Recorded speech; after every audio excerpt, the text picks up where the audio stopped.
il y aura forcément un retour. Nous allons récolter forcément ce que nous avons semé. C'est la loi biblique, spirituelle, même dans un monde où beaucoup renient, où beaucoup rejettent Dieu, reconnaissent qu'il y a une loi. Tu fais quelque chose, il y a un retour. Tu sèmes, tu récoltes. Autrement, c'est impossible. Il y a un retour. Eh bien, c'est la loi biblique et spirituelle, oui. Je voudrais ce matin faire une pause pour notre série de prédications sur « Je suis chrétien ». Dimanche prochain, nous allons avoir un culte spécial Pâques.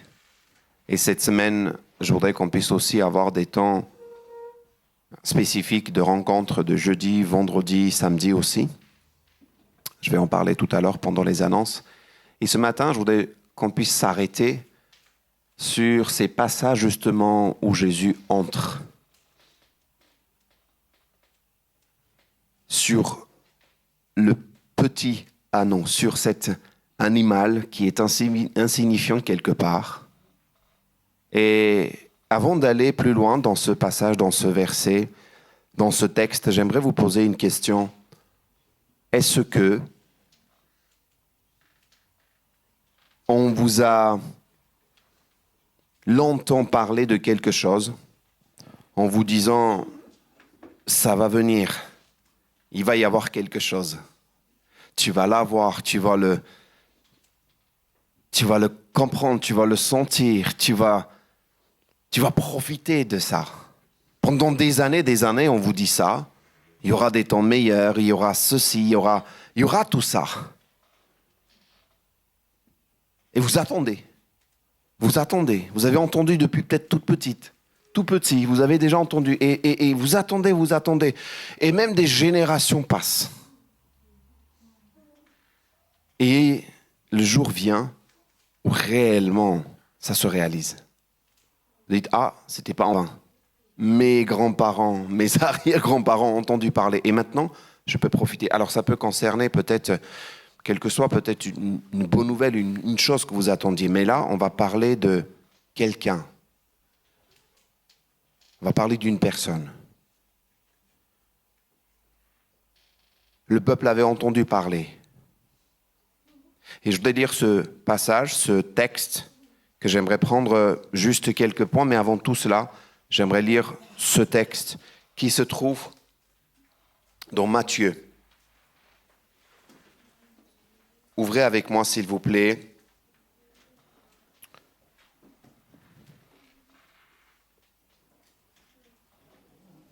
Matthieu, chapitre 21. Et je vais lire les 10 premiers versets. Lorsqu'ils approchèrent de Jérusalem et qu'ils furent arrivés à Bethphagée, vers le mont des Oliviers, Jésus envoya 2 disciples en leur disant « Allez au village qui est devant vous, vous y trouverez tout de suite une ânesse attachée et un ânon avec elle. Détachez-les et amenez-les à moi. Si quelqu'un vous dit quelque chose, vous répondrez « Le Seigneur en a besoin. » Et à l'instant, il les laissera aller. Or, ceci arriva afin que s'accomplisse ce que les prophètes avaient annoncé.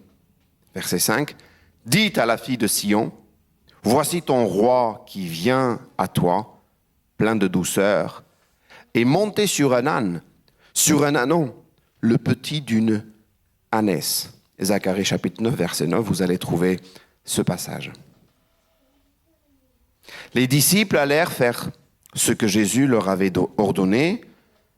Ils amenèrent l'ânesse et l'ânon, mirent leurs vêtements sur eux, et Jésus s'assit dessus. Une grande foule de gens étendirent leurs vêtements sur le chemin, d'autres coupèrent des branches aux arbres et en jonchèrent la route. Ceux qui précédaient et ceux qui suivaient Jésus criaient « Hosanna au fils de David ! Béni soit celui qui vient au nom du Seigneur. Hosanna dans les lieux très hauts. » Lorsqu'il entra dans Jérusalem, toute la ville fut troublée. On disait « Qui est cet homme ?» Et la foule répondait « C'est Jésus, le prophète de Nazareth en Galilée. » Amen, je m'arrête ici. Et je vais prier. Seigneur, merci pour ta parole. Merci parce que tu vas encore nous rappeler ta venue. Tu veux encore nous rappeler pourquoi laisser le trône, la gloire, pourquoi descendre sur terre, pourquoi s'incarner, pourquoi prendre l'image de l'homme, pourquoi venir nous chercher. Tu nous rappelles encore combien tu nous aimes. Et Seigneur, nous voulons nous présenter devant toi humblement, te demander de nous aider à entendre ta voix et Seigneur, obéir à ta voix. Que ton nom soit loué, que nous puissions ce matin encore, oui, Seigneur, en lisant ta parole, en écoutant ta parole, te suivre. Au nom de Jésus. Amen. Les amis, comme je disais, les prophètes parlaient, les Écritures disaient, pendant des décennies, pendant des siècles, on entendait, on savait que quelqu'un venait. Vous savez, il y avait une attente chez le peuple que quelqu'un allait venir. Et cette attente était bien réelle. D'ailleurs, aujourd'hui même, il y a dans le peuple juif une attente encore. Pour eux, il doit venir. Et c'est l'accomplissement de cette attente qui arrive. Jésus vient en réponse à cette attente. Mon premier point, c'est ça, c'est pas, quand Jésus vient, c'est pas quelque chose d'hasard. Non, il y a quelque chose qui était prévu. Quelque chose qui, dans les plans de Dieu, c'était déjà voulu. Nous, les hommes, nous regardons, nous comprenons avec nos yeux, avec notre compréhension, avec nos limites à nous. Mais il y a quelque chose qui est écrit, qui est décidé. Ne prends pas ta vie comme si les choses viennent, il y a un hasard, non? Même certains scientifiques disent « Dieu ne joue pas au dé ».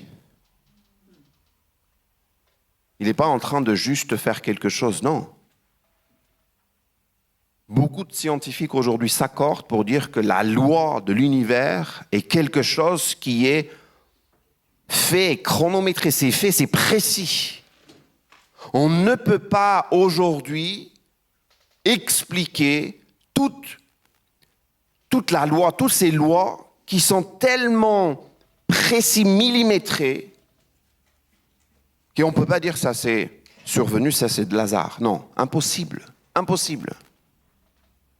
Et Dieu avait décidé, Dieu avait déjà dans son cœur le plan d'envoyer son Fils pour le salut des âmes, pour le salut des hommes, pour le salut des pécheurs que nous sommes. Zacharie a parlé de cela, d'autres prophètes parlent dans la parole de Dieu, et ce lien qui est fait entre l'Ancien Testament et le Nouveau Testament, c'est la jonction, c'est cette unité, c'est là où les deux testaments se lient quelque part, cette continuité entre l'Ancien et le Nouveau Testament par la venue de Jésus. Jésus vient. Jésus vient et il est en train d'aller à Jérusalem. Et les amis, c'est encore une fois très clairement ici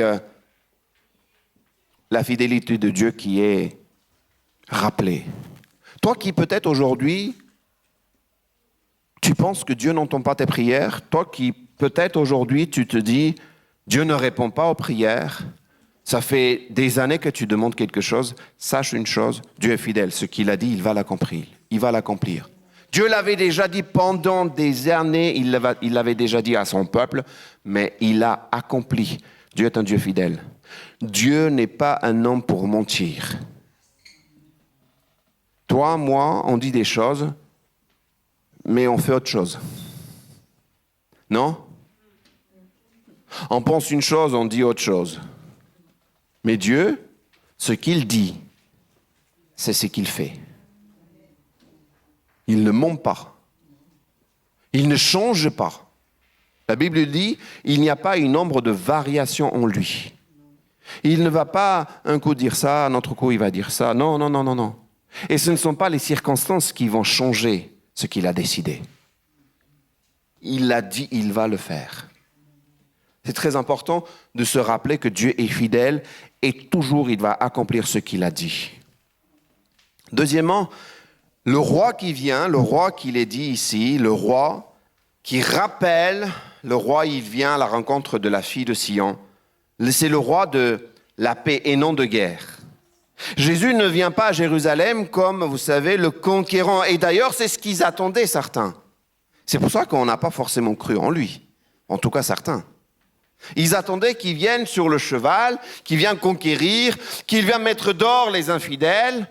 C'est comme ça que je veux le voir, le Seigneur. C'est quand même le Seigneur des Seigneurs, c'est quand même Dieu, c'est quand même lui, le roi des rois. Mais en fait, c'est pas comme ça qu'il est venu. Il est venu en paix. Il est venu serviteur. Le roi serviteur. Vous savez, on ne peut pas comprendre cette expression roi serviteur. Normalement, le roi, c'est pas possible. Il n'y a pas autrement. Il a ses sujets qui viennent le servir.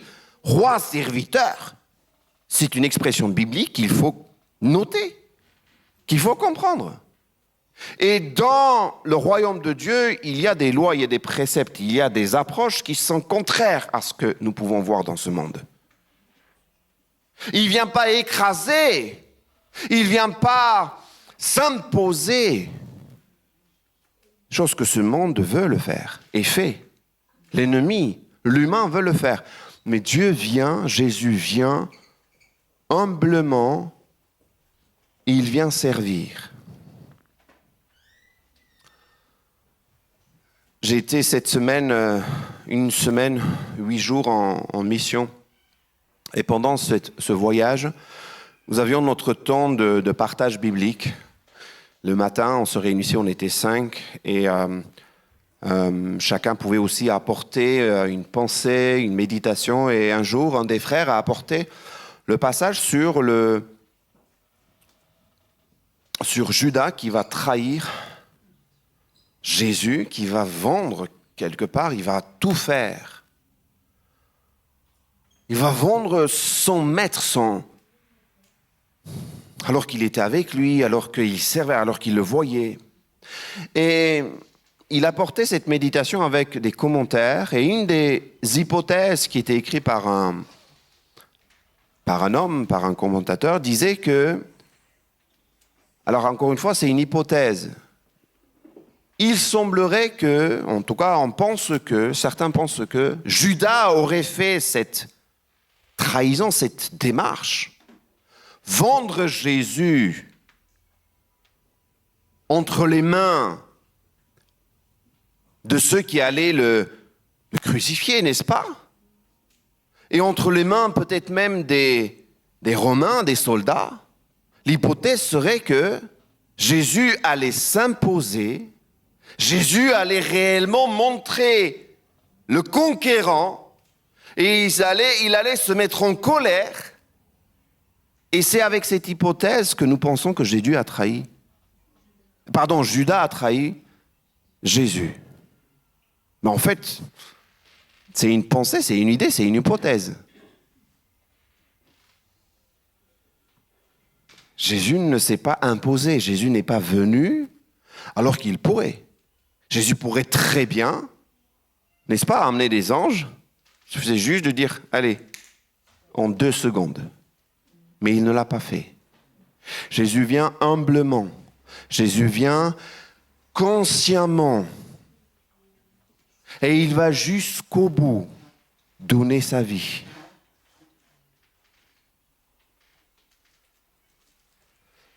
Un autre point peut-être réaliser que Jésus n'est pas de lui-même quelque part. Comprenez ce que je suis en train de dire. Jésus n'est pas allé se livrer de lui-même. Allez, crucifie-moi. Il n'a pas fait ça. C'est-à-dire qu'à un moment, ce qui montre la parole de Dieu, c'est qu'on l'a pris, on l'a jugé, on l'a pris pour voleur, pour quelqu'un qui venait mettre le trouble. Mais Jésus de lui-même, de ses propres mains, ne s'est pas livré lui-même. Comprenez ce que je suis en train de dire? C'est pas du, entre guillemets, suicide que je suis qu'on est en train de voir chez Jésus. Non. On a trahi, on l'a vendu et ils l'ont pris. Par contre, quand on a pris, il est allé sans parler, sans dire quoi que ce soit. Et il est allé jusqu'au bout. Alors qu'on disait, mais tu es roi? Où sont tes sujets? Tu es roi? Comment est-ce que tu es roi?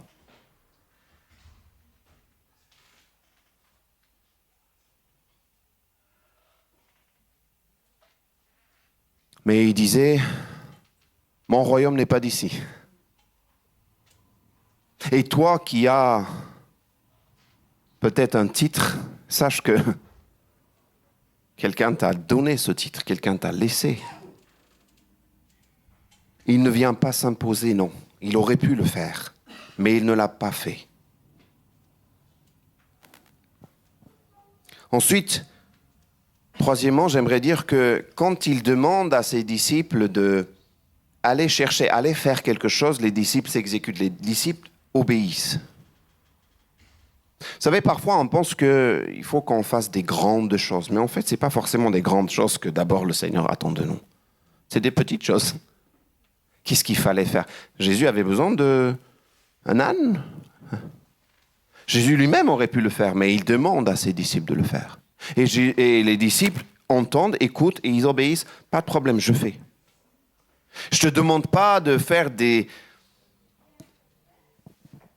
choses grandieuses, exceptionnelles, extraordinaires. Comme ça, on va dire, waouh, qu'est-ce qu'il a fait? Regardez, qu'est-ce qu'il a fait?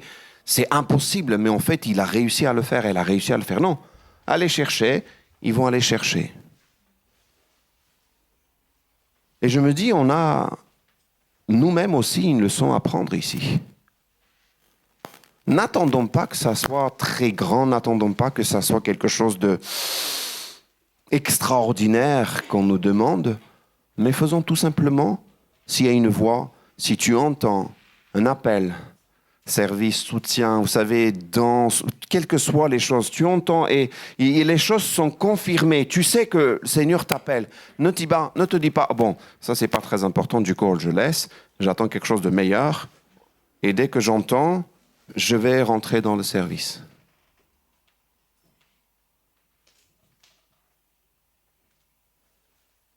Les disciples ont entendu cela, le Seigneur demande quelque chose, c'est pas grande chose, mais les disciples ont entendu, ils l'ont fait.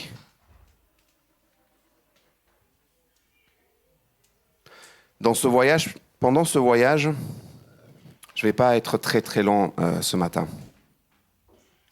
On a un deuxième culte ensuite, mais je veux quand même dire ce que j'ai préparé. Et donc pendant ce voyage, pendant cette mission, on a rencontré une dame. Elle devait avoir 70 ou peut-être voire plus. Alors moi j'ai été en tout cas très marqué par ce qu'elle racontait, par ce qu'elle disait.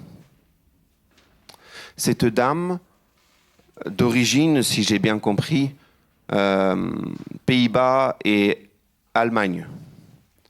Donc, et un jour, là, elle nous racontait, il y a 27 ans de cela, un jour, elle va aller servir en Asie. Et pendant qu'elle sert, le Seigneur lui parle à travers des personnes. Et puis, elle veut que le Seigneur confirme. Et elle entend une parole, elle entend encore une autre parole, elle entend encore autre parole. Et c'est quoi cette parole? C'est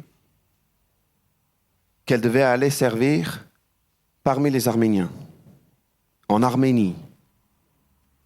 Quand on a rencontré cette dame, c'est aux frontières, c'est vraiment le sud-sud d'Arménie.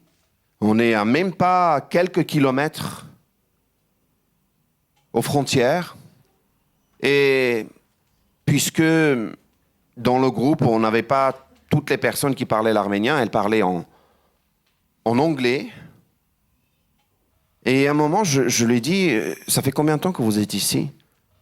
Elle m'a dit, ça fait 26 ans.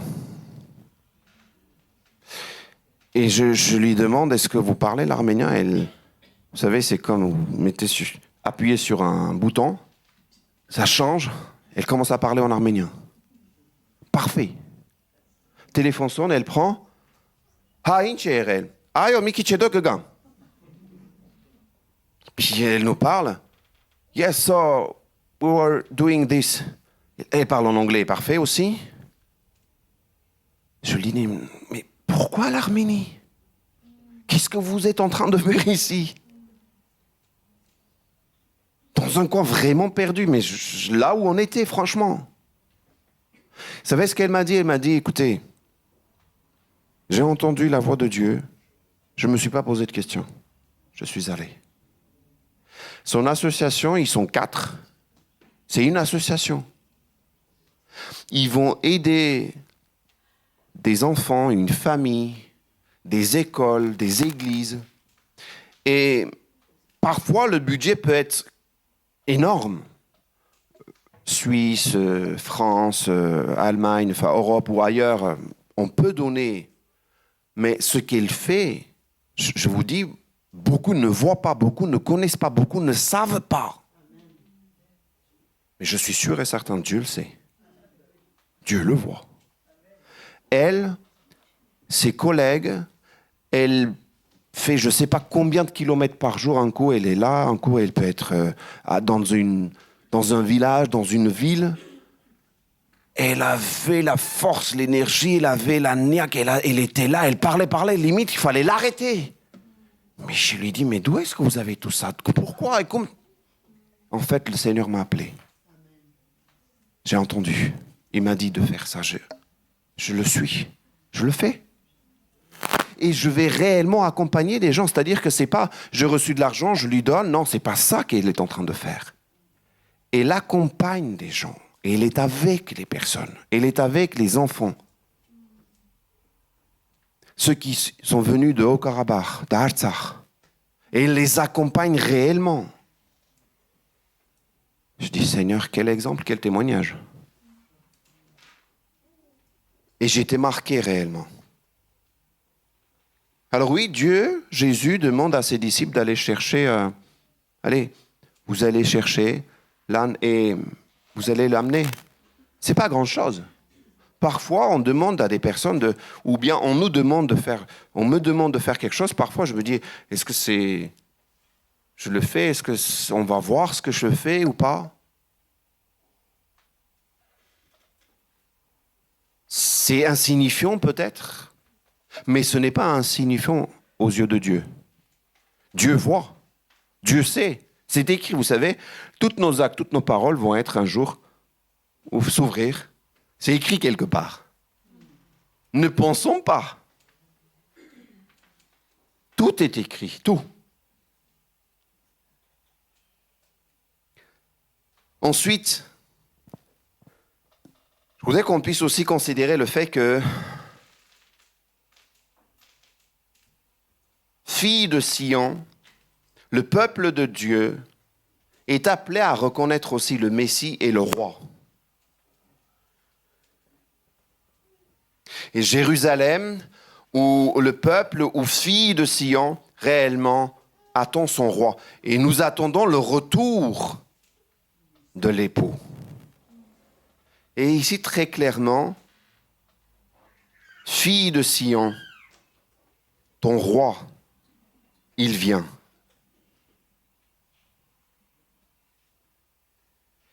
Ce qui est intéressant aussi, c'est que cette révélation qui est donnée, qui vient progressivement réellement montrer qui est Christ. Et ce que j'aime avec le Seigneur, peut-être que parfois, c'est pas forcément le confort. Vous savez, on aimerait beaucoup que le Seigneur nous dise tout ce qui va se passer. Vous êtes avec moi? Vous êtes comme moi? Le Seigneur nous dit, voilà, je vais faire ça, et ce qui nous intéresse, c'est comment est-ce que tu vas faire ça? Non, vous n'êtes pas comme ça? Il te dit, je vais te bénir. Comment est-ce que tu vas me bénir? Quand est-ce que tu vas me bénir? Avec qui tu vas me bénir? Donne-moi les détails. Ben non. Pas de détails, je te dis rien. Si je te dis... Parfois, s'il nous dit vraiment... on dit non, je veux pas de cette bénédiction limite.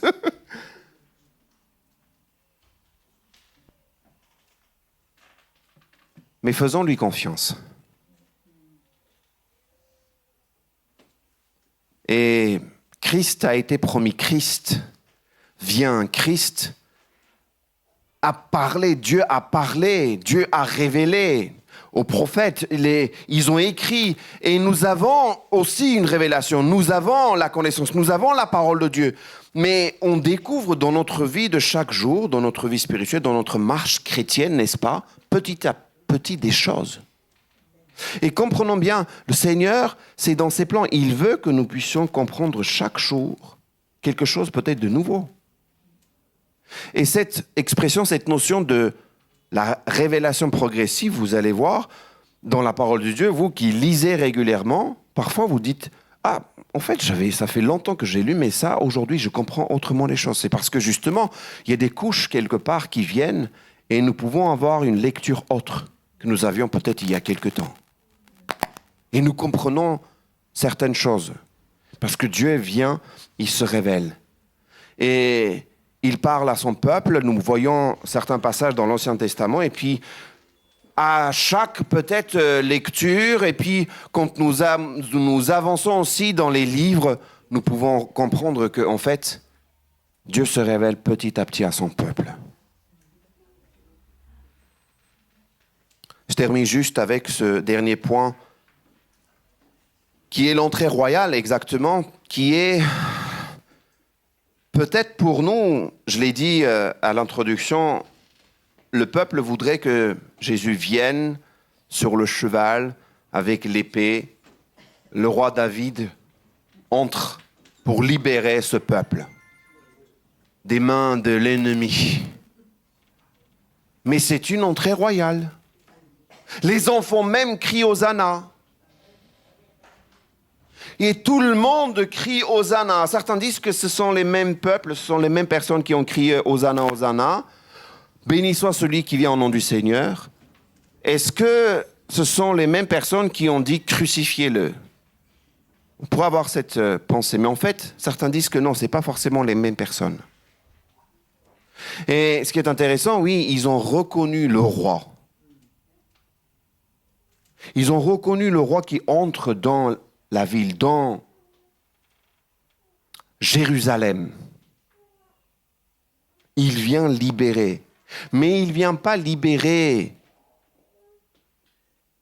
comme ils attendaient. Il vient libérer du péché, du jugement, de la mort éternelle. Il vient libérer de cela.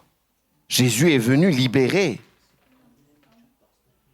Et ça, c'est encore meilleur que juste être libéré de l'ennemi de quelque temps pour vivre tranquillement. Parce qu'il s'agit de la vie éternelle. Et il est venu réellement libérer. En terminant, j'aimerais qu'on se pose nous tous cette question. Bientôt, nous allons fêter la Pâque. La question, c'est comment est-ce que nous allons accueillir, comment est-ce que nous allons fêter Pâques, comment est-ce que nous allons aller vers, comment est-ce que nous accueillons Jésus encore. Pour beaucoup d'entre nous, il est dans notre cœur. Il est dans notre vie. Nous avons accepté, nous avons reconnu Christ comme roi des rois. Mais peut-être qu'il y a encore dans nos cœurs Il y a encore peut-être à l'intérieur de nous des pièces qu'il n'est pas entré encore. C'est imagé, c'est ce que je suis en train de vous dire, mais peut-être qu'il faut lui donner encore d'autres clés que nous avons dit non, cette pièce, ça c'est à moi. N'entre pas. Peut-être qu'il faut lui donner toutes les clés. Que le Seigneur nous aide, oui. Que le Seigneur nous aide pour réaliser que lui, roi des rois, laisse son trône sa gloire, vient, s'incarne. Lui, il vient, il se fait petit. Il vient comme serviteur servir pour que je puisse réellement être accueilli à la table du roi. Que le Seigneur nous aide. Je vais prier. Seigneur, merci parce que tu as tout fait. Seigneur, tu ne t'es pas arrêté. Merci parce que dans ton amour, oui, tu es venu jusqu'à nous. Tu nous as réellement libérés. Seigneur, ce matin encore, nous voulons nous rappeler que tu es venu humblement. Merci pour cela. Nous voulons obéir à ta parole. Nous ne voulons pas dire c'est petit ou c'est insignifiant. Nous voulons réellement obéir à ta parole et à ta voix. Merci pour tout ce que tu as fait. Merci pour ta parole. Père, Fils, Saint-Esprit, que ton nom soit loué. Amen.